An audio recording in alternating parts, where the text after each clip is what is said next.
Hello students, polytechnic Libre learning में आप सभी का स्वागत है। तो बच्चों, सीएनसी मशीन्स एंड ऑटोमेशन का 7वां चैप्टर, जो कि अंतिम चैप्टर है सिलेबस के अकॉर्डिंग, उसके बारे में हम बात करने जा रहे हैं, जिसका टाइटल है सीएनसी ऑपरेशंस इन्वॉल्व्ड इन टर्निंग एंड मिलिंग। यानी टर्निंग और जो मिलिंग प्रोसेस होती हैं उसमें सीएनसी कौन कौन से ऑपरेशंस, कुछ बेसिक कॉन्सेप्ट हैं जो हम पढ़ेंगे, जानेंगे। तो आइए सिलेबस पर हम जल्दी से एक नज़र डाल लेते हैं। सिलेबस आप देख पा रहे हैं, टोटल 10 पीरियड में इस तरीके से डिवाइड किया है कि 10 पीरियड में कंप्लीट हो। तो इसमें सेक्शन वाइज बांट दिया गया है। 7.1 में introduction to operations involve in turning machine, जो सीएनसी टर्निंग मशीन्स होती हैं उसमें कुछ ऑपरेशंस इन्वॉल्व होते हैं, जैसे फेसिंग, ओडी या आईडी, रफ कट क्या होता है, फिनिश कट क्या होता है, taper turning, drilling, threading, grooving and cut off क्या होता है। 7.2 में introduction to operations involve in milling जो होती है उसमें कंटूरिंग हो गया, पॉकेटिंग हो गया, ड्रिलिंग हो गया, फेसिंग हो गया, सर्कुलर टूल पाथ हो गया, इसके बारे में हमको पढ़ना है। 7.3 की बात करें तो डिफरेंट टर्म्स, कुछ ऐसे टर्म्स होते हैं जैसे क्लियरेंस हो गया, retract, feed plane, depth of cut, lead in, lead out, overlap क्या होता है। और 7.4 जो सेक्शन है उसमें सिंपल प्रोग्राम्स हैं, milling and turning involving different operations. जो मिलिंग और टर्निंग में कुछ सिंपल से प्रोग्राम्स हैं जिनको हम पढ़ेंगे और इसमें विभिन्न ऑपरेशंस इन्वॉल्व हैं। तो ये 4 सेक्शन में बटा है। आइए जल्दी से शुरुआत करते हैं। शुरुआत करने से पहले जो बात मैं हमेशा आपसे कहता हूं कि कॉपी और पेन लेकर के बैठना है। बहुत शॉर्ट में कॉन्सेप्चुअल नोट्स में बनवाता हूं, जो मैं आपसे बता रहा हूं उसको लिखते चलिए। डायग्राम यदि आपको बनाने में समय लग रहा है तो पॉज करके आप बना सकते हैं, या फिर आप उसको स्क्रीनशॉट कर सकते हैं और उसको अपनी कॉपी में, लेकिन आपको बनाना है। तो आइए शुरुआत करते हैं। सबसे पहले 7.1 सेक्शन आपको बात करना है टर्निंग मशीन में जो विभिन्न ऑपरेशंस होते हैं, जैसे facing, OD and ID, rough cut वगैरह, ये जो सारे टर्म्स दिए हैं इनके बारे में हम बात करेंगे। सबसे पहले मैं आपको याद दिला देता हूं, टर्निंग ऑपरेशन खरादन को कहते हैं। ठीक है बच्चों, तो खराद मशीन, जिसको हम लेथ के नाम से भी जानते हैं, उसके बारे में बात हो रही, लेकिन यहाँ सीएनसी लेथ की बात हो रही है। लेकिन ऑपरेशन जो आपने कन्वेंशनल लेथ देखी है वर्कशॉप में, वही सारे उसी तरीके का जो कॉन्सेप्ट है वो वही सेम रहता है। तो आप जानते हैं कि टर्निंग मशीन या जो खराद या लेथ होती है वो ऐसा मशीन टूल है जिसका उपयोग बेलनाकार यानी सिलिंड्रिकल वर्क पीस को आकार देने, या फिर आप कहिए कि उसको काटने के लिए किया जाता है। यानी उससे मटेरियल को रिमूव करके हम क्या करते हैं, वांछित आकार और आकृति के उत्पाद में बदलते हैं। लेकिन जो ऑब्जेक्ट है या कारखंड या वर्क पीस है वो कैसा होना चाहिए, सिलिंड्रिकल या फिर बेलनाकार। तो टर्निंग ऑपरेशंस में आप जानते हैं जो वर्क पीस होता है या कारखंड होता है वो घूर्णन करता है, चक में बंधा होता है, जबकि वर्क पीस से अवांछित पदार्थ को काटने के लिए सिंगल पॉइंट कटिंग टूल का उपयोग किया जाता है। ये बेसिक कॉन्सेप्ट या सिद्धांत है किसका, टर्निंग का, या लेथ मशीन में जो हम ऑपरेशंस करते हैं। ठीक है बच्चों, तो ये क्लियर है। ये चित्र आप देख लीजिए। चक में इस तरीके से ब्लैंक को, ब्लैंक का मतलब है जो आप जॉब यूज कर रहे हैं, जिससे आप फाइनल उत्पाद तैयार कर रहे हैं, उसको सिंपल ब्लैंक बोला जाता है। ये सिंगल पॉइंट कटिंग टूल है, फीड दिया जाता है, ये आपका रोटेट कर रहा है, देखिए रोटेशन का बना हुआ है, घूमता है चक के साथ में। तो ये बेसिक है। अब हम सारे जो उसमें दिए हैं सिलेबस में उसके अकॉर्डिंग एक एक टर्म्स को हम पढ़ेंगे। पहला है आपका फेसिंग। फेसिंग वर्क पीस की रोटेशन की धुरी के लंबवत एक सपाट सतह को काटने की प्रक्रिया है। रोटेशन की धुरी का मतलब होता है, जो रोटेशन मतलब जो घूर्णन करने की जो अक्ष है उसके लंबवत जो सपाट सतह काटी जाती है उसको कहते हैं फेसिंग ऑपरेशन। जैसे अब आप इस चित्र में देखिए, यहाँ पर देखिए दिया है सब विभिन्न प्रकार के जो ऑपरेशंस किए जा सकते हैं वो लिखे हैं, जैसे turning, facing, grooving, forming, threading. External के लिए भी है, इंटरनल के लिए। एक्सटर्नल मतलब बाह्य रूप से जो प्रोसेस या संक्रियाएं की जाती हैं, और इंटरनल मतलब आंतरिक जो संक्रियाएं की जाती हैं। दोनों के अलग अलग चित्र के द्वारा समझाया गया है। तो पहले में टर्निंग है, दूसरे में आप देखिए फेसिंग है। तो ये एक्सिस ऑफ रोटेशन आप देख पा रहे हैं, ये एक्सिस ऑफ रोटेशन है। तो इसके लंबवत आप देखिए, इसके लंबवत ये वाले में आप क्या कर रहे हैं, फेसिंग ऑपरेशन कर रहे हैं। तो यही चीज इसमें लिखी हुई है कि फेसिंग क्या होती है, वर्क पीस यानी कि कारखंड की जो घूर्णन की जो अक्ष होती है उसके लंबवत एक सपाट सतह को काटने की प्रक्रिया है। इस ऑपरेशन का उपयोग वर्क पीस के अंत में एक सपाट सतह बनाने या बाद के ऑपरेशन के लिए एक चिकनी सतह बनाने के लिए किया जाता है। फेसिंग ऑपरेशन हम करते हैं। ठीक है बच्चों, आगे और भी टर्म पढ़ेंगे, चित्र से फिर क्लियर कर लेते हैं। टर्निंग, फेसिंग आप समझ गए। एक्सिस ऑफ रोटेशन के लंबवत जो ये हम काटने का काम करते हैं सपाट सतह, उसको बोलते हैं फेसिंग ऑपरेशन। ग्रूविंग में क्या होता है, इसमें ग्रूव कट किया जाता है से जो बेलनाकार जॉब होता है या वर्कपीस होता है उसके बीच में। फॉर्मिंग में क्या करते हैं, एक विशिष्ट शेप बनाते हैं, फॉर्म बनाते हैं इस तरीके से। इसमें देखिए कटिंग टूल का जो शेप होता है वो इसमें हम बनाते हैं, किसमें, वो जो आपका कारखंड या वर्क पीस है। थ्रेडिंग में चूड़ियाँ काटने को कहते हैं, चूड़ियाँ काटने का काम करते हैं। इसी तरीके से कुछ इंटरनल ऑपरेशंस भी होते हैं, चाहे वो टर्निंग का हो, चाहे वो फेसिंग का हो, या ग्रूविंग का, या फॉर्मिंग का, या फिर थ्रेडिंग का, अंता चूड़ियाँ काटने का। वो इस तरीके से चित्रों के द्वारा आप समझ सकते हैं। ये देखिए कुछ और चित्र अलग से बनाए गए हैं जिनसे आप आसानी से और सारे ऑपरेशंस को समझ सकते हैं। स्ट्रेट टर्निंग एक होता है, स्ट्रेट टर्निंग बिल्कुल सीधा जो टर्निंग किया जाता है। आप देख पा रहे हैं डेप्थ ऑफ कट यहाँ पर है, ये कटिंग टूल है, सिंगल पॉइंट कटिंग टूल, ये फीड दिया जा रहा है, और ये जो जॉब है या कारखंड या वर्क पीस है ये रोटेट हो रहा है, घूर्णन कर रहा है। टेपर टर्निंग में क्या होता है, किसी एंगल पर फीड दिया जाता है। आप देख पा रहे हैं ये इस दिशा में इस तरीके से जा रहा है और टेपर टर्निंग करता है। प्रोफाइलिंग में कोई विशिष्ट आकृति बनाई जाती है इस तरीके से सिंगल पॉइंट कटिंग टूल की सहायता से। और जो ये कटिंग टूल है ये इस तरीके से आप देखिए एरो के साइन ये जो बने हैं दोनों साइड में, इस तरीके से मूव करके प्रोफाइल बनाई जाती है। ये आप देखिए अगला है टर्निंग एंड एक्सटर्नल ग्रूविंग। ये देखिए आप सिंगल पॉइंट कटिंग टूल के द्वारा टर्निंग करने के साथ साथ में बाह्य रूप से ग्रूविंग मतलब खांचा काटा जाता है उस बेलनाकार वर्क पीस में। अगला फेसिंग है। फेसिंग मैंने आपसे बताया एक्सेस ऑफ रोटेशन है, यानी घूर्णन की जो अक्ष है उसके लंबवत जब हम फ्लैट सतह काटते हैं तो उसको फेसिंग ऑपरेशन बोलते हैं। फेस ग्रूविंग में क्या करते हैं, देखिए फेस ग्रूविंग आपके सामने है, सिंगल पॉइंट कटिंग के टूल के द्वारा फेस ग्रूविंग मतलब फेस में आप क्या ग्रूव कट कर रहे हैं, मतलब खांचा कट कर रहे हैं, तो फेस ग्रूविंग उसको बोलते हैं। फिर है कटिंग विथ फॉर्म टूल। ये फॉर्म टूल इस तरीके से आता है जो कि टर्निंग ऑपरेशन में करते हैं, तो सिंगल पॉइंट कटिंग टूल की तरह जगह पर ये फॉर्म टूल इस्तेमाल करके इस तरीके से फॉर्म शेप बनाया जाता है बेलनाकार वर्क पीस पर। बोरिंग इंटरनल ग्रूविंग भी होता है। बोरिंग ऑपरेशन मतलब पहले से बनाए गए छिद्र को और बड़ा करने की प्रक्रिया, उसके व्यास को बढ़ाने की। और ड्रिलिंग ऑपरेशन भी किया जाता है इसमें ड्रिल बिट का यूज करके, जो कि लेथ मशीन में कर सकते हैं। कटिंग ऑफ मतलब होता है, कट ऑफ मतलब काट कर अलग कर देना। तो इस तरीके से काट करके जब हमको छोटे छोटे लंबाई में काटना होता है तो ये कटिंग ऑफ का प्रयोग करते हैं। थ्रेडिंग मतलब होता है चूड़ियाँ काटना, इस तरीके से चूड़ियाँ बनाई जाती हैं। और नर्लिंग होता है, आप नर्लिंग टूल आता है आप जानते हैं, तो ये नर्लिंग ऑपरेशन भी किया जाता है आपका वर्क पीस पर। तो इस तरीके से सारे ये जो प्रोसेस हैं आपने पहले प्रोडक्शन टेक्नोलॉजी में पढ़े होंगे, उन्हीं को मैंने रिवाइज किया है। ये कॉन्सेप्ट हर चीज़ का क्लियर होना बहुत ज़रूरी है। यदि कोई भी कॉन्सेप्ट क्लियर नहीं होगा तो जब टर्म आएगा सीएनसी के उसमें तो आप फिर क्या होंगे, कन्फ्यूजन क्रिएट होगा और आपको नहीं आएगा। अब है OD and ID rough cut. तो सबसे पहले ओडी क्या है, ओडी मतलब है आउटर डायमीटर, जिसको हम कहते हैं बाह्य व्यास या बाहरी व्यास। आईडी है इनर डायमीटर या इंटरनल डायमीटर हम इसको कह सकते हैं, जिसे हम कहते हैं अंतः व्यास या फिर आंतरिक व्यास। तो ओडी और आईडी अब आप समझ गए। अब रफ कट को समझ लेते हैं। रफ कट क्या है। रफ कट आप समझ में, कटिंग मतलब होता है काटना, रफ मतलब होता है खुरदरे तरीके से। तो रफ कटिंग से तात्पर्य वर्क पीस से बड़ी मात्रा में पदार्थ को हटाने की प्रक्रिया से है। तो मान लीजिए किसी जो आपका वर्क पीस है उससे बड़ी मात्रा में अभी हमको फिनिशिंग नहीं देनी है, बड़ी मात्रा में पहले पदार्थ को काट करके अलग कर देना है, तो हम किसका प्रयोग करेंगे, रफ कट का। यानी बड़ी मात्रा में अभी हमारा फिनिशिंग यानी सतह परिष्करण हमारा उद्देश्य नहीं है। हमारा उद्देश्य है कि बड़ी मात्रा में इस पहले पदार्थ को काट करके अलग कर दिया जाए। तो रफ कटिंग से तात्पर्य वर्क पीस से बड़ी मात्रा में पदार्थ को हटाने की प्रक्रिया से है। तो टर्निंग ऑपरेशन में इसमें वर्क पीस के बाहरी व्यास यानी ओडी या आंतरिक व्यास यानी आईडी को खुरदरे आकार तथा आकृति में काटा जाता है। पहले हम उसको जो ज़्यादा जो मटेरियल जो हटाना है उसको काट करके अलग कर लेते हैं, तो उसको बोला जाता है रफ कट। ये ओडी यानी बाह्य व्यास में भी कर सकते हैं और आईडी यानी आंतरिक व्यास में भी किया जाता है।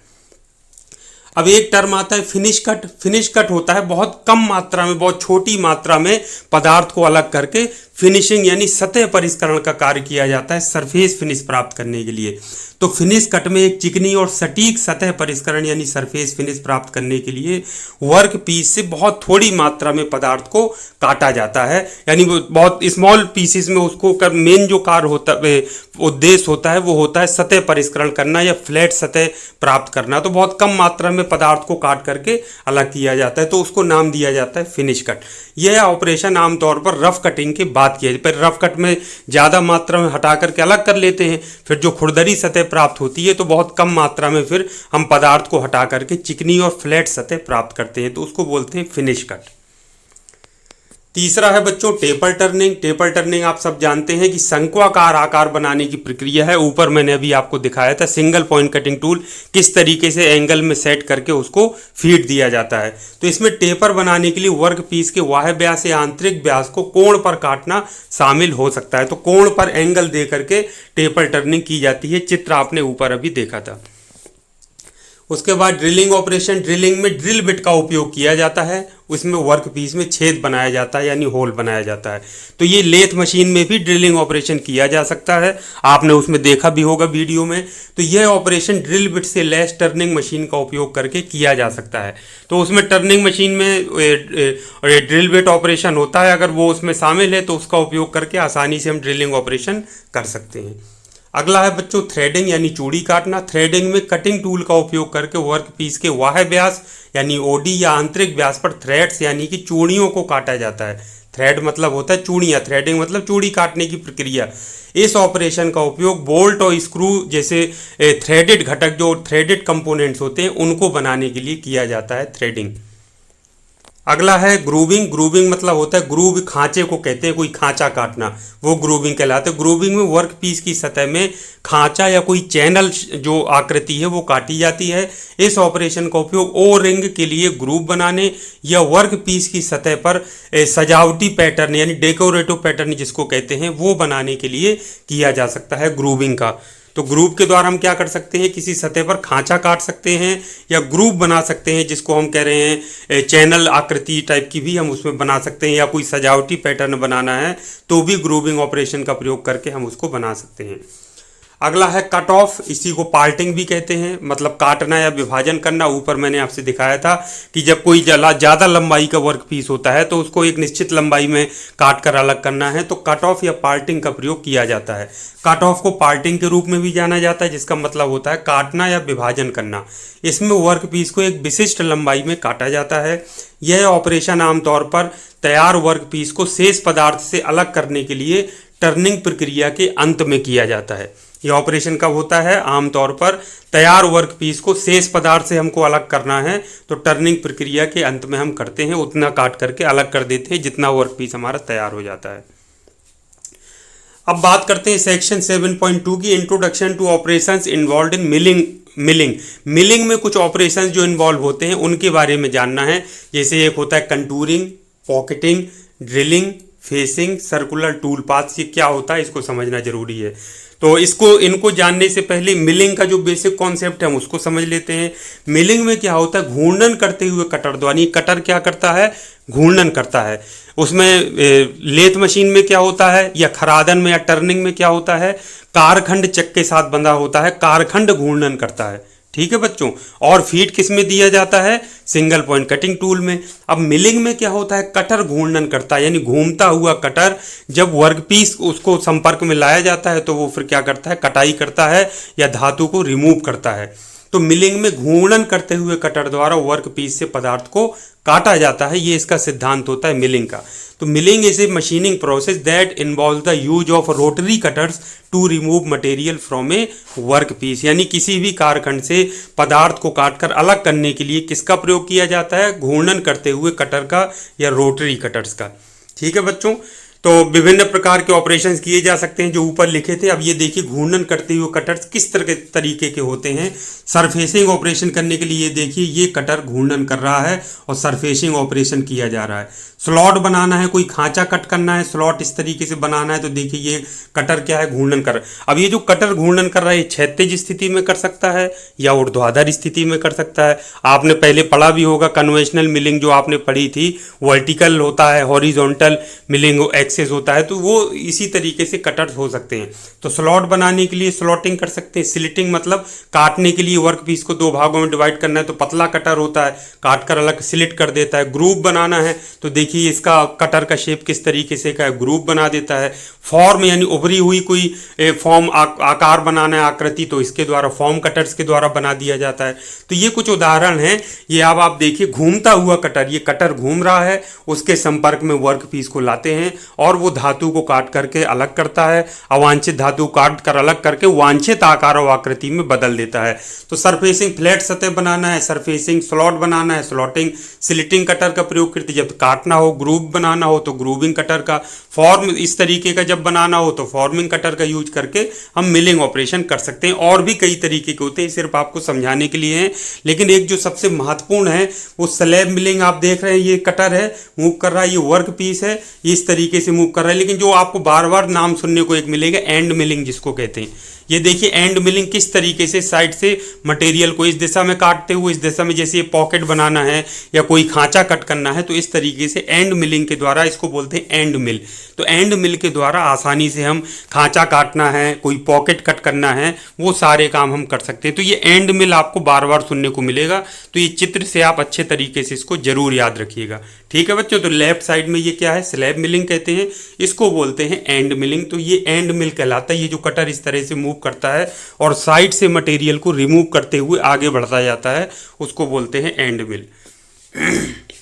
सॉरी, अब एक शब्द आता है प्रोफाइल मिलिंग। प्रोफाइल मिलिंग में बच्चों क्या करते हैं, ये देखिए ये कटर है, कटर क्या हो रहा है, रोटेट हो रहा है। और देखिए इस तरीके से जो भी हमको प्रोफाइल बनाना हो, कहीं भी देखिए सर्कुलर भी मूव करता है, स्ट्रेट भी मूव करता है और काटते हुए आगे ये प्रोफाइल बना देता है। तो इसको कहते हैं प्रोफाइल मिलिंग या प्रोफाइलिंग भी हम इसको कह सकते हैं। तो ये देखिए इस तरीके से कटर, ये एंड मिल किस तरीके से आगे बढ़ते हुए उसमें शेप, जो भी प्रोफाइल हमको बनानी है प्रोग्राम करके हम उसको आसानी से बना सकते हैं।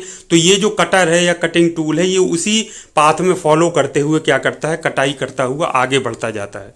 ठीक है बच्चों, अब नेक्स्ट है जो टॉपिक कंटूरिंग। कंटूरिंग का मतलब होता है वर्क पीस में कोई विशिष्ट आकृति या उभार बनाना। अब आप जैसे देखिए वर्क पीस है, ये आपका कटर है जो रोटेट हो रहा है, तो ये देखिए किस तरीके से इसको फीड देना चाहिए। ये देखिए आकृति किस तरह से बनी है, ये देखिए उभार ये बनाया गया सतह में। तो इस तरीके की अगर विशिष्ट आकृति बनानी होती है वर्क पीस में, तो उसको कहते हैं कंटूरिंग या कंटूर बनाना। तो मान लीजिए वर्क पीस में हमको कोई कंटूर बनाना है या कोई विशिष्ट आकृति बनानी है, तो उसके लिए कंटूरिंग शब्द का प्रयोग किया जाता है। तो इस प्रोसेस में आप देखिए कंटूर या कोई विशिष्ट आकृति बनाने के लिए इसका प्रयोग किया जाता है। और उसमें विभिन्न प्रकार के जो टेक्निक्स हैं वो यूज की जाती हैं, विभिन्न प्रकार के टूल्स भी आते हैं जो यूज किए जाते हैं। तो इसमें चित्रानुसार कंटूरिंग से तात्पर्य किसी वर्क पीस में एक विशिष्ट आकृति या कंटूर बनाने से है। ठीक है बच्चों, अगला है इस ऑपरेशन में वर्क पीस से पदार्थ को काटने और वांछित आकृति बनाने के लिए विभिन्न प्रकार के कटिंग टूल्स तथा तकनीकों का उपयोग किया जाता है। ठीक है बच्चों, अगला है पॉकेटिंग। पॉकेट को ध्यान से देख लीजिए, किसको कह रहे हैं, पॉकेटिंग, और इसको पॉकेट मिलिंग भी कहते हैं। तो देखिए इसमें किस तरीके से ये जो कटर है वो रोटेट हो रहा है और देखिए किस तरीके से पॉकेट को फॉर्म कर रहा है। तो कोई हमको अगर कोई वर्क पीस है उसके हमको उसमें कोई खांचा काटना है स्पेसिफिक विशिष्ट आकृति का, इस तरीके से एक डेप्थ में यानी गहराई में जा करके उसमें एक खांचा काटना, इसको कहते हैं पॉकेटिंग या पॉकेट बनाना। पॉकेट मिलिंग भी शब्द का प्रयोग किया जाता है। तो अब आप देख रहे हैं घूर्णन करते हुए, मैंने ऊपर जो बताया था कि ये एंड मिल होता है जो घूर्णन करते हुए पदार्थ को जितनी गहराई पे हम चाहते हैं उतनी गहराई में क्या करता है, उतनी लंबाई चौड़ाई का खांचा काट देता है, जिसको हम शब्द प्रयोग बार बार करेंगे पॉकेटिंग यानी पॉकेट बनाना। ठीक है बच्चों, इसको जरूर माइंड में याद रखिएगा और चित्र जरूर बना लीजिएगा, क्योंकि आगे भी जब उसकी बात होगी प्रोग्राम बनाने की तो उसमें पॉकेट शब्द आएगा कि पॉकेटिंग के लिए ये प्रोग्राम हम बना रहे हैं। तो ये शब्द, ये जो चित्र है ये आपके माइंड में आना चाहिए और ये शब्द जो मैं बात कर रहा हूँ पॉकेटिंग की या पॉकेट मिलिंग की, वो आपके माइंड में आए तो ये चित्र आपके दिमाग में आ जाना चाहिए। तो पॉकेटिंग में चित्रानुसार मिलिंग के द्वारा वर्क पीस में कैविटी यानी कि गुहिका जिसको बोलते हैं या पॉकेट काटी जाती है। इस ऑपरेशन का उपयोग किसी पार्ट में फिट होने के लिए, खाली जगह बनाने अथवा वर्क पीस से अतिरिक्त पदार्थ को काटने के लिए किया जा सकता है। इस ऑपरेशन का प्रयोग करते हैं, मान लीजिए हमको उसमें फिट करने के लिए कुछ खांचा काटना है, जगह बनाना है, तो पॉकेट बनाई जाती है।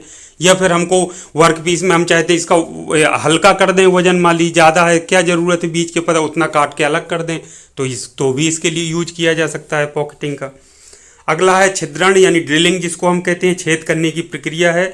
इस तरीके से आप देख पा रहे हैं कि वर्क पीस में ये ड्रिल बिट का उपयोग करके उसको फीड मोशन टूल दे करके हम क्या कर सकते हैं, किसी भी वर्क पीस में हम ये ड्रिलिंग ऑपरेशन कर सकते हैं या छिद्रण की प्रोसेस कर सकते हैं। तो इसमें ड्रिल बिट का यूज किया जाता है, फीड दिया जाता है और वर्क पीस में हम छेद बनाने की या होल बनाते हैं। तो ड्रिलिंग में ड्रिल बिट का उपयोग करके वर्क पीस में छेद बनाया जाता है। ड्रिलिंग ऑपरेशन करने के लिए मिलिंग मशीन को ड्रिल बिट से लैस किया जा सकता है, यानी मिलिंग मशीन में भी हम ड्रिलिंग ऑपरेशन कर सकते हैं, उसको ड्रिल बिट से लैस कर दें तो वो ड्रिलिंग ऑपरेशन भी कर देगा। अगला है फेसिंग। अब ये जो फेसिंग की बात हो रही है वो मिलिंग ऑपरेशन के लिए हो रही है, ये ध्यान रखिएगा। तो ये मिलिंग मशीन के लिए, तो इसमें फेसिंग क्या होता है, फेसिंग में मिलिंग द्वारा वर्क पीस के सिरों पर सपाट सतह बनाई जाती है। वर्क पीस के सिरे हैं उनको हमको सपाट करना होता है तो उसको बोलते हैं फेसिंग, उसके लिए फेसिंग ऑपरेशन किया जाता है।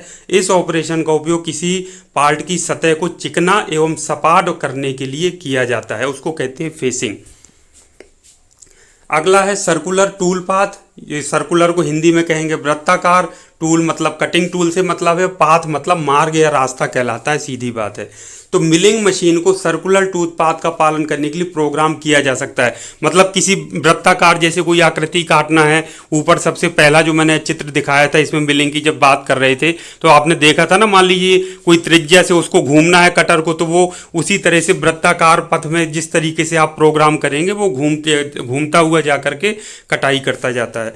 तो मिलिंग मशीन को सर्कुलर टूल पाथ का पालन करने के लिए प्रोग्राम किया जा सकता है, जिसका उपयोग वर्क पीस पर सर्कुलर फीचर्स वृत्ताकार विशेषताएं बनाने के लिए किया जा सकता है। जैसे छेद बनाना है, कोई खांचा कट करना है उस तरीके से, या कोई खाली स्थान यानी रिसेस बनाना है, तो इस तरीके से हम जो सर्कुलर टूल पाथ का प्रयोग करके हम उसको बना सकते हैं। इस तरीके की विशेषताएं सर्कुलर यानी कि वृत्ताकार विशेषताएं बना सकते हैं, जिसमें जो कटिंग टूल है उसी तरीके से घूमता हुआ आगे बढ़ता है। आपको प्रोग्रामिंग में उसको शामिल करना पड़ेगा।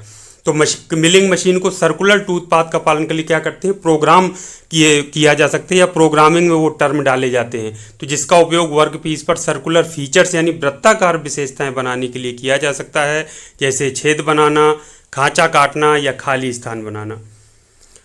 अब एक जो टर्म बार बार आता है, ये बहुत पुराना कॉन्सेप्ट है लेकिन इसमें भी पूछा जा सकता है। तो अप मिलिंग और डाउन मिलिंग क्या होती है।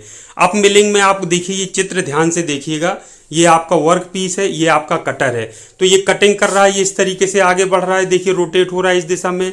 तो फीड जब वर्क पीस में हम फीड देते हैं तो फीड जब इसकी विपरीत दिशा में दिया जाए, यानी जो कटर की जो दिशा है काटने की वो और जो फीड की दिशा है वो दोनों एक दूसरे के विपरीत हैं, यानी ये देखिए इस दिशा में कटिंग कर रहा है और फीड इस दिशा में दिया जा रहा है, तो उसको कहेंगे अप मिलिंग।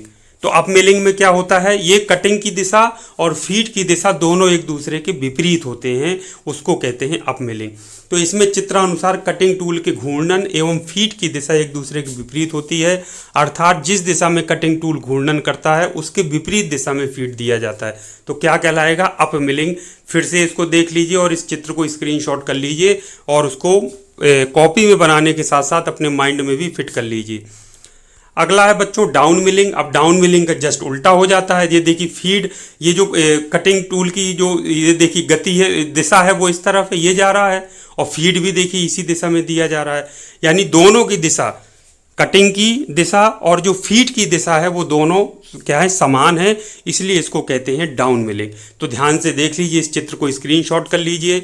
तो ये कटिंग टूल जो घूर्णन कर रहा है वो जिस दिशा में कटाई कर रहा है उसी दिशा में फीड दिया जा रहा हो तो उसको हम बोलते हैं डाउन मिलिंग। तो इसमें चित्रानुसार कटिंग टूल के घूर्णन एवं फीड की दिशा एक समान होती है, अर्थात जिस दिशा में कटिंग टूल घूर्णन करता है उसी दिशा में फीड दिया जाता है, तो उसको नाम दिया जाता है डाउन मिलिंग।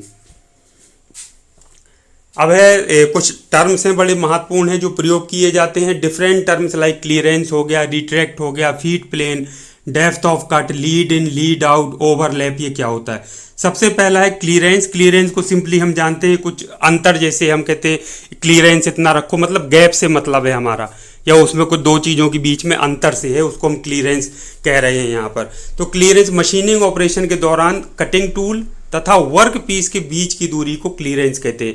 यानी आपको पता है कि कटिंग टूल जो है वो वर्क पीस कटाई कर रहा है, तो उसमें कई बार क्या है, जब टकराव से बचने के लिए या हम चाहते हैं कटिंग टूल स्वतंत्र रूप से आगे बढ़े, तो इसके लिए क्लीयरेंस दिया जाता है। तो मशीनिंग ऑपरेशन के दौरान कटिंग टूल तथा वर्क पीस के बीच की जो दूरी है उसको हम कहते हैं क्लीयरेंस। क्लीयरेंस बच्चों समझ में आ गया क्या होता है? कटिंग टूल और वर्क पीस के बीच की जो दूरी होती है तो उसको कहते हैं क्लीयरेंस। तो टकराव से बचने के लिए तथा कटिंग टूल स्वतंत्र रूप से आगे बढ़ सके, इसके लिए पर्याप्त क्लीयरेंस होना आवश्यक है। तो ये माइंड में आपके बैठ गया क्लीयरेंस क्या होता है। अगला है शब्द रिट्रैक्ट, मतलब होता है वापस आना। रिट्रैक्ट से तात्पर्य है मशीनिंग ऑपरेशन पूरा होने के बाद कटिंग टूल का वर्क पीस से वापस आना।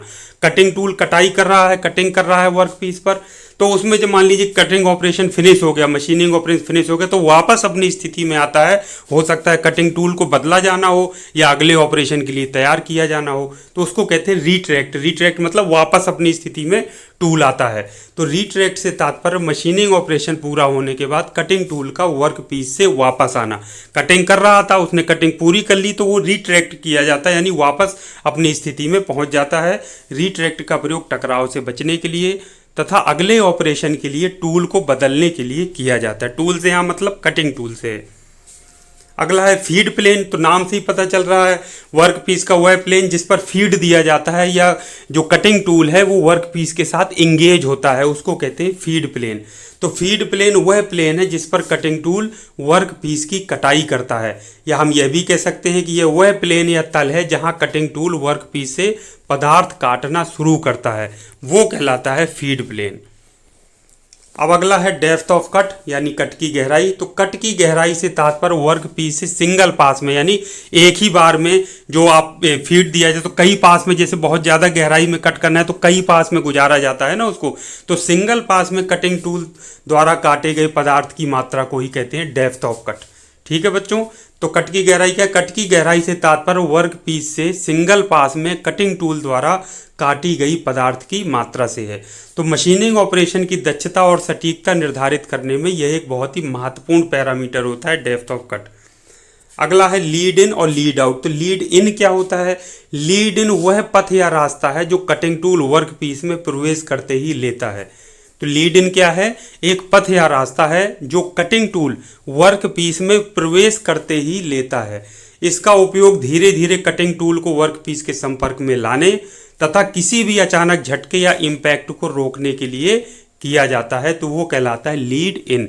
तो लीड इन क्या होता है? एक पथ या रास्ता है जो कटिंग टूल वर्क पीस में प्रवेश करते ही अपनाता है या लेता है। ठीक है, तो ये क्यों किया जाता है? ताकि इसका उपयोग धीरे धीरे कटिंग टूल को वर्क पीस के संपर्क में लाया जाता है, जिससे किसी भी अचानक झटके या इम्पैक्ट से बचा जा सकता है या उसको रोका जा सके। अगला है बच्चों lead out. Lead out just उसका उल्टा होता है। लीड आउट वह पथ या रास्ता है जिससे कटिंग टूल वर्क पीस से बाहर निकलते समय लेता है। उसमें वर्क पीस में अंदर जाते समय लेता है जो पथ या रास्ता, और इसमें लीड आउट मतलब वह पथ या रास्ता है जिसे कटिंग टूल वर्क पीस से बाहर निकलते समय लेता है। इसका उपयोग कटिंग टूल को वर्क पीस से धीरे धीरे हटाने और किसी अचानक झटके या इम्पैक्ट को रोकने के लिए किया जाता है। अगला है ओवरलैप। ओवरलैप से तात्पर्य उस पदार्थ की मात्रा से है जो कटिंग टूल लगातार कई पास में काटता है। ओवरलैप मतलब एक पास कर दिया फिर दूसरा पास गुजारते हैं तो ओवरलैप होता है ना, उसी को ओवरलैप करती है। जो सक्सेसिव जो कटिंग होती है, जो कई पासेस में जो गुजारा जाता है, तो उसी को कहते हैं ओवरलैप। तो ओवरलैप से तात्पर्य उस पदार्थ की मात्रा से है जो कटिंग टूल लगातार कई पास में काटता है। तो कटों को ओवरलैप करने से सुनिश्चित करने में मदद मिल सकती है कि वर्क पीस की पूरी सतह एक समान रूप से मशीनिंग की गई है या नहीं। तो इससे ये होता है ओवरलैप। अब 7.4 या लास्ट सेक्शन है सिंपल प्रोग्राम्स, इसमें सिंपल प्रोग्राम बनाना है मिलिंग और टर्निंग के लिए जिसमें विभिन्न ऑपरेशन इन्वॉल्व हों। तो कुछ हम सिंपल बहुत छोटे छोटे प्रोग्राम मैंने आप लोगों के लिए बनाए हैं, आप लोग प्लीज़ इनको स्क्रीनशॉट करते जाइए। उनको मैंने एक्सप्लेन भी किया है तो वो जल्दी से मैं आपको बता देता हूँ। बाकी कोड, जी कोड और एम कोड जो होते हैं वो हमने पहले ही पढ़े थे, तो इसमें ज़्यादा एम कोड वगैरह का इस्तेमाल नहीं किया गया है। तो जैसे पहला ही प्रोग्राम सिंपल सा है, मिलिंग प्रोग्राम फॉर पॉकेटिंग। हमको मिलिंग के लिए एक प्रोग्राम सिंपल सा बनाना है जो पॉकेट का निर्माण कर सके। पॉकेट आपने देखा था ना, डेप्थ होती है, कितनी गहराई होनी चाहिए, और लंबाई चौड़ाई होती है, या उसको कुछ भी चौड़ाई कह दीजिए, ऊंचाई कह दीजिए, जो उसकी माप होती है। तो इस तरीके से this program will create a pocket, यह प्रोग्राम एक पॉकेट बनाएगा with a depth of 5 mm जिसकी गहराई 5 मिलीमीटर होगी, ए विड्थ ऑफ 20 mm जिसकी चौड़ाई 20 मिलीमीटर होगी, और हाइट उसकी होगी 20 मिलीमीटर। तो आप समझ रहे हैं बच्चों, पॉकेट एक बनाना है, मिलिंग प्रोग्राम बनाना है, और ये आपके पास ऑब्जेक्टिव भी मैंने लिख दिया कि गहराई पॉकेट की 5 मिलीमीटर, चौड़ाई 20 मिलीमीटर और हाइट कह लीजिए, लंबाई कह लीजिए 20 मिलीमीटर। तो अब ये आप बनाना शुरू कर दीजिए। ये देखिए सिंपल सा एक प्रोग्राम है, इसको स्क्रीनशॉट कर लीजिए। G00 से 3X0 Y0 Z10, उसके बाद G01 Z में -5 और F50, और ये सारा है। ये प्रोग्राम का मैंने एक्सप्लेनेशन भी दिया है, समरी लिखा है कि दिस प्रोग्राम, पहले उसको प्रोग्राम को लिख लीजिए स्क्रीनशॉट करके। This program moves the tool in a rectangular path. ये प्रोग्राम क्या कर रहा है, टूल को एक रेक्टेंगुलर पथ में क्या कर रहा है, मूव कराएगा। तो स्टार्टिंग कहाँ से, किस पोजीशन से स्टार्ट कर रहा है, X0 Y0 और Z10 से। उसके बाद ये क्या करता है, जेड एक्सिस में डेप्थ -5 जाएगा, क्योंकि 5 मिलीमीटर का हमको वो कट करना है, तो -5 उसमें लिखा है। इसी तरीके से आप घूर्णन करेगा, कितना उसमें फीड रेट क्या है, 100 जो लिखा है, 50 50 लिखा है, उसमें जो RPM जो देना है वो सारा इसमें डिफाइन है, जो आप इस प्रोग्राम से आसानी से देख सकते हैं। तो इसको स्क्रीनशॉट आप प्लीज़ कर लीजिए, और इसको समझने के लिए इसको भी स्क्रीनशॉट कर लीजिए और इसको लिख लीजिए, सारा चीज़ इसमें लिखिए। अगला है turning program for facing. Facing के लिए टर्निंग प्रोग्राम आपको लिखना है। तो देखिए सिंपल सा सिर्फ 3 लाइन का लिख दिया है। This program will face the end of workpiece. Workpiece के सिरे को फेस करेगा with a depth of cut 10 millimetre, यानी कट की गहराई 10 मिलीमीटर होगी और चौड़ाई 20 मिलीमीटर।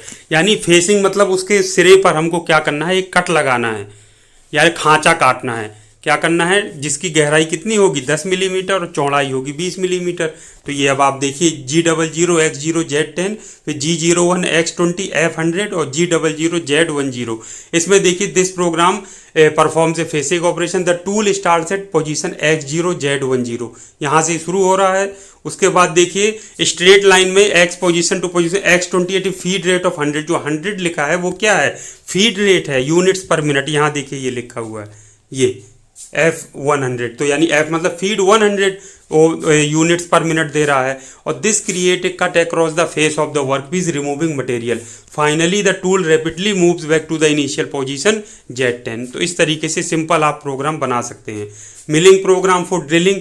मिलिंग में आपको ड्रिलिंग करना है मान लीजिए, तो उसके लिए एक पहले उद्देश्य निर्धारित कर लीजिए कि होल बनाना है। तो होल की गहराई कितनी है, 5 मिलीमीटर, और उसका व्यास होना चाहिए होल का, वो है 10 मिलीमीटर। तो मान लीजिए मिलिंग मशीन में हमको ड्रिलिंग करना है, मतलब छेद बनाना है, जिस छेद की गहराई है 5 मिलीमीटर। ये छेद है, ठीक है बच्चों, ये छेद, इसकी गहराई है आपकी 5 मिलीमीटर, और इसका जो व्यास है, डायमीटर है, वो है आपका 10 मिलीमीटर। तो ये 10 मिलीमीटर व्यास और 5 मिलीमीटर गहराई का छेद बनाना है। अब इसके लिए प्रोग्राम आप लिखिए। तो ये देखिए प्रोग्राम सिंपल सा, इसको स्क्रीनशॉट कर लीजिए। ये पूरा प्रोग्राम इतना सा है, इसको लिख लीजिए, सिंपल सा प्रोग्राम है। अब समरी इसकी देखिए, ये दी है, इसको स्क्रीनशॉट कर लीजिए। बताएगा स्टार्ट कहाँ से कर रहे हैं, X0 Y0 Z10 से, फिर 5 गहराई पे जाना है, तो नेगेटिव जेड की डायरेक्शन में वो 5 जाएगा, और उसका फीड रेट 50 है। उसके बाद इस तरीके से फिर वो फाइनली रिटर्न होकर पहुंच जाएगा। तो ये सब सारा चीज़ इसमें एक्सप्लेन करके मैंने लिख दिया है। Turning program for taper turning. अब टेपर टर्निंग के लिए एक टर्निंग प्रोग्राम लिखना है। तो यहाँ देखिए ऑब्जेक्ट निर्धारित कर लीजिए कि this program will create tapered shape with a length of 20 millimetre, यानी 20 मिलीमीटर में ये टेपर्ड शेप बनाएगा जिसका एंगल 1 डिग्री होगा। अब देखिए G00 X0 Z10 से शुरू हो रहा है, यहाँ आया, फीड रेट 100 है, और यहाँ जा करके यहाँ ख़त्म हो गया। तो सिंपल प्रोग्राम है। इसको सबसे पहले तो प्रोग्राम को स्क्रीनशॉट करिए, सिर्फ 3 लाइन का है, और यहाँ पर इसका समरी लिखी है कि कहाँ से शुरू कर रहा है, कितने फीड रेट पे जा रहा है, कितनी गहराई पे जा रहा है, तो वो जितना व्यास है उतने व्यास पे सीधा सीधा सिंपल सा इसकी समरी है वो आपको लिख देना है। अगला है मिलिंग प्रोग्राम फॉर ग्रूविंग। कोई ग्रूव कट करना है उसके लिए आपको मिलिंग प्रोग्राम लिखना है। तो this program will create a groove. अब ग्रूव का साइज डिसाइड कर लीजिए कि उसकी गहराई मान लीजिए ग्रूव या खांचे की 5 मिलीमीटर गहराई है, विड्थ मतलब चौड़ाई 20 मिलीमीटर है और लंबाई 20 मिलीमीटर। यानी उसी तरीके से ये सेम बिल्कुल जैसे ऊपर जो पॉकेट की बात हो रही थी सेम वही हो गया। ये 5 मिलीमीटर का ये क्या है गहराई और चौड़ाई और लंबाई 20x20 इस तरीके से है। वही उसी तरीके का ये प्रोग्राम ये ग्रुप कट कर देगा, खांचा एक बना देगा। ये देखिए प्रोग्राम लिखा है, इसको लिख लीजिए। फीड रेट जैसे F100 लिखा है ये आप खुद देख लीजिए। ये देखिए F100 मतलब F50 का मतलब वो जो भरण रेट जो गहराई के लिए यूज की जा रही है वो F50 है और वैसे फीड रेट 100 है। तो इस तरीके से ये सारे टर्म इसमें एक्सप्लेन किए गए हैं जो आपने उद्देश्य बनाया है। तो इस तरीके से हमने देखिए इतने सारे प्रोग्राम देखे अलग अलग ऑपरेशंस के लिए। सभी तरीके के ऑपरेशंस हमने ड्रिलिंग के लिए भी देखा, पॉकेट भी देखा, हम ग्रुप भी कट कर सकते हैं, फेसिंग भी कर सकते हैं। तो आपको यदि कोड की अच्छी जानकारी है, उद्देश्य आपको पता है, तो आप आसानी से सिंपल प्रोग्राम बना सकते हैं। जब आप सिंपल प्रोग्राम बनाना सीख लेंगे तो फिर आप जो डिफ़िकल्ट जो प्रोग्राम हैं थोड़ा कॉम्प्लिकेटेड भी है तो वो भी आप बना पाने में सक्षम हो जाएंगे। तो उम्मीद करता हूँ कि ये पूरा जो सिलेबस है चैप्टर है पूरा आपको समझ आया होगा।